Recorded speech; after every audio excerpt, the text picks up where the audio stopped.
D'abord, la revue de presse. Bon, regardez, messieurs, est tout de même un petit peu bizarre cette une de Libération. Le président Macron, les yeux explosés, exorbités, remplacés par deux moitiés d'orange. Bon, ok.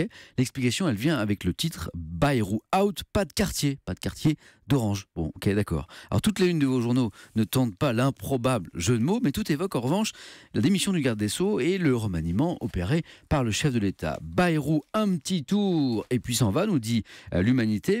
Et les éditorialistes ne sont pas tendres ce matin avec le président du Modem. Pour Le Figaro, Bayrou est victime d'une machine infernale qu'il a lui-même grandement contribué à mettre en place.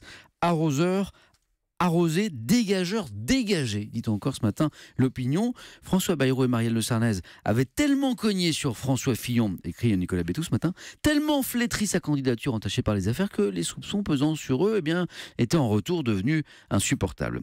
Et voilà une première crise politique pour le président Macron, m'estime l'Opinion. C'est aussi l'avis du Parisien aujourd'hui en France, qui voit le chef de l'État déjà à la recherche du second souffle. Lui, je cite, qui prétend donner le tempo en maître des horloges à la Mitterrand, s'est vu dépassé par les départs en cascade de ses ministres.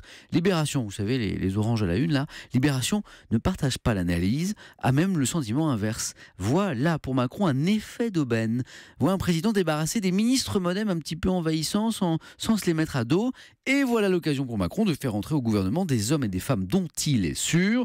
Libé estimant que l'ambition secrète du président est en fait de réduire le gouvernement à une assemblée d'experts. Une voix dissonante s'élève toutefois ce matin. La transparence, jusqu'où, s'interroge ce matin La Croix. Oui, pour La Croix, il est déraisonnable d'anticiper à ce point sur ce qui va ressortir des enquêtes. Il est bien sûr la question du départ de Bayrou.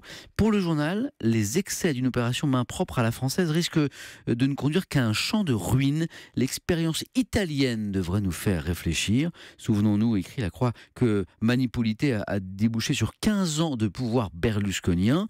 Le paradoxe quand l'exigence démocratique débouche sur le plus pur des populismes. Et on revient sur le remaniement dans un instant avec vous, Bruno Jeudi.